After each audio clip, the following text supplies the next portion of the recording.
Livro de Marcos, capítulo 9.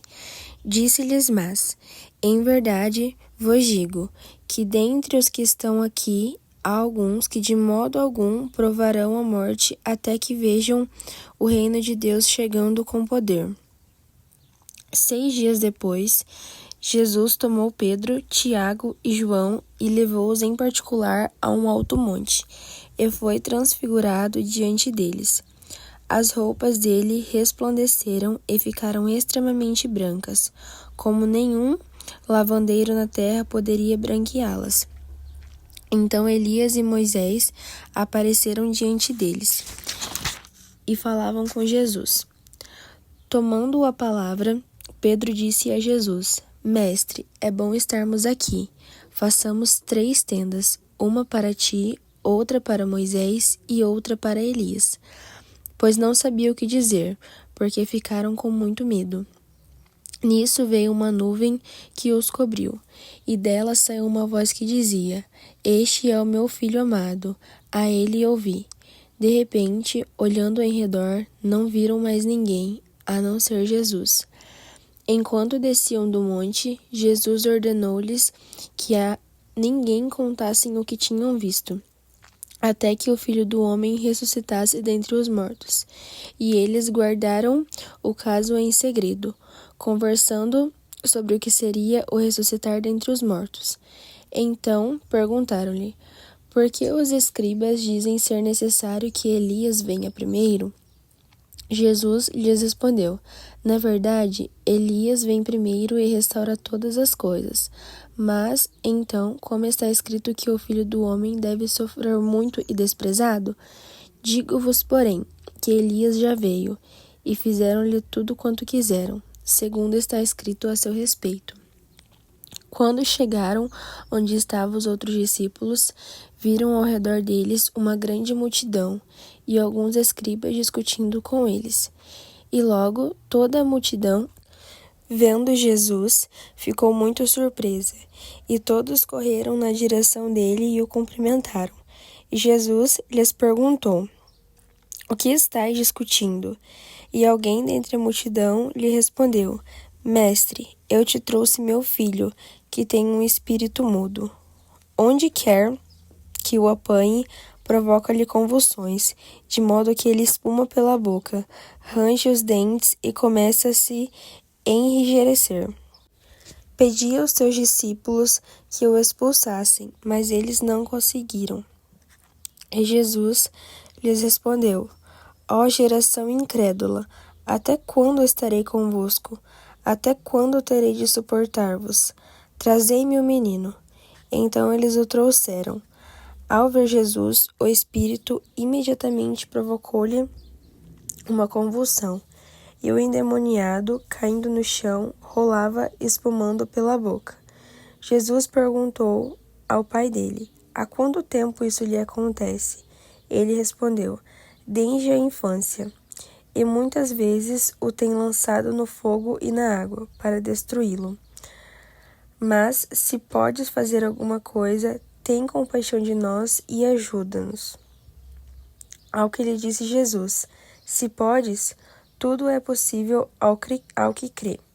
Imediatamente o pai do menino clamou: Eu creio. Ajuda-me na minha incredulidade.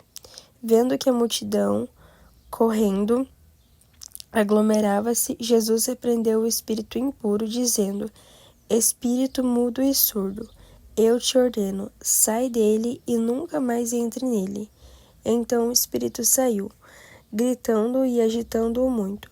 O menino ficou como se tivesse morto, de modo que muitos diziam: Ele morreu. Mas Jesus, tomando-o pela mão, levantou-o e ele ficou em pé. Quando entrou em casa, seus discípulos lhe perguntaram em particular: Por que não conseguimos expulsá-lo? Ele lhes respondeu: Essa espécie não sai a não ser pela oração e jejum. Eles partiram dali e passaram pela Galileia, mas Jesus não queria que ninguém soubesse disso, pois ensinava os seus discípulos, dizendo-lhes: O Filho do Homem será entregue nas mãos dos homens, que o matarão, e depois de 3 dias ressuscitará. Mas eles não entenderam essa palavra e temiam interrogá-lo. E chegaram a Cafarnaum. Em casa, perguntou-lhes: O que discutieis no caminho? Mas eles se calaram, pois haviam discutido pelo caminho qual deles era o maior. Então, sentando-se, chamou os 12 e lhes disse: Se alguém quiser ser o primeiro, será o último e o servo de todos. Então Jesus tomou uma criança, colocou-a no meio deles e, pegando-a nos braços, disse-lhes: Qualquer pessoa que receber uma dessas crianças em meu nome, a mim me recebe. E quem me recebe, não recebe a mim, mas aquele que me enviou. Disse-lhe João: Mestre, vimos um homem que expulsava demônios em teu nome, e nós o proibimos, pois ele não nos seguia. Jesus, porém, respondeu: Não proibais. Ninguém há que realize um milagre em meu nome e possa logo depois falar mal de mim, pois quem não é contra nós é por nós. Assim, qualquer pessoa que vos der de beber um copo de água em meu nome, porque sois de Cristo, em verdade vos digo, que de modo nenhum perderá a sua recompensa.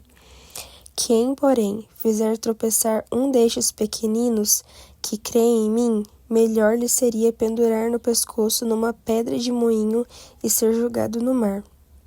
E se a tua mão te fizer tropeçar, corta, pois é melhor entrares na vida defeituoso do que, tendo 2 mãos, ir para o inferno, para o fogo que nunca se apaga, onde o verme não morre e o fogo não se apaga. Se o teu pé te fizer tropeçar, corta-o, pois é melhor entrares na vida aleijado do que, tendo 2 pés, ser jogado no inferno, onde o seu verme não morre e o fogo não se apaga. Se o teu olho te fizer tropeçar, joga-o fora, pois é melhor entrares no reino de Deus com um olho só do que, tendo 2 olhos, ser lançado no inferno, onde o verme não morre e o fogo não se apaga, porque cada um será salgado com fogo. O sal é bom, mas se ele se tornar insípido, como recuperar-lhe o sabor? Tende sal em vós mesmos e preservai a paz uns com os outros.